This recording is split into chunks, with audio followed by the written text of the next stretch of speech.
நண்பர்கள் அனைவருக்கும் வணக்கம். இன்னைக்கு நம்ம இந்த வீடியோவில் 12ஆம் வகுப்பு தேர்வு முடிவிற்கான இணையதளம் குறித்த அறிவிப்பு வெளியாகியிருக்கு. ஸோ அதை பற்றி தான் இப்போ நம்ம பார்க்க போகிறோம். 2023-24 கல்வியாண்டிற்கான 12ஆம் வகுப்பு பொதுத் தேர்வுகள் கடந்த மார்ச் 1 முதல் மார்ச் 22ஆம் தேதி வரை நடந்தது. 11ஆம் வகுப்பிற்கான பொதுத் தேர்வுகள் மார்ச் 4ஆம் தேதி முதல் 25ஆம் தேதி வரை நடைபெற்றது. அதன் பிறகு 10ஆம் வகுப்பிற்கான பொதுத் தேர்வு மார்ச் 26ஆம் தேதி தொடங்கி ஏப்ரல் 8ஆம் தேதி வரை நடந்தது. நாடாளுமன்ற தேர்தல் காரணமாக 12ஆம் வகுப்பு தேர்வு முடிவுகள் தாமதமாகும் என்று செய்திகள் பரவி வந்த நிலையில் 12ஆம் வகுப்பு விடைத்தாள்கள் திருத்தும் பணி நிறைவடைந்திருப்பதாக தெரிகிறது.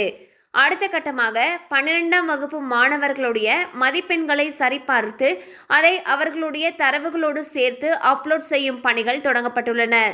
மதிப்பெண்கள் பதிவேற்றும் பணி தொடங்கிய நிலையில் சொன்னபடி மே 6ஆம் தேதி 12ஆம் வகுப்பிற்கான தேர்வு முடிவுகள் வெளியாகும் என்று தெரிகிறது.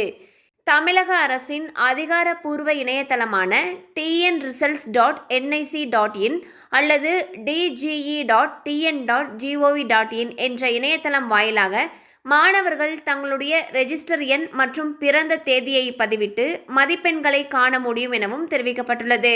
ஸோ பார்த்தீங்கன்னா 12ஆம் வகுப்பு பொதுத் தேர்வு முடிவுகள் ஏற்கனவே அறிவித்தபடி மே 6ஆம் தேதி வெளியாகும்னு சொல்லியிருக்காங்க. அதுக்கு 2 இணையதளம் கொடுத்துருக்காங்க.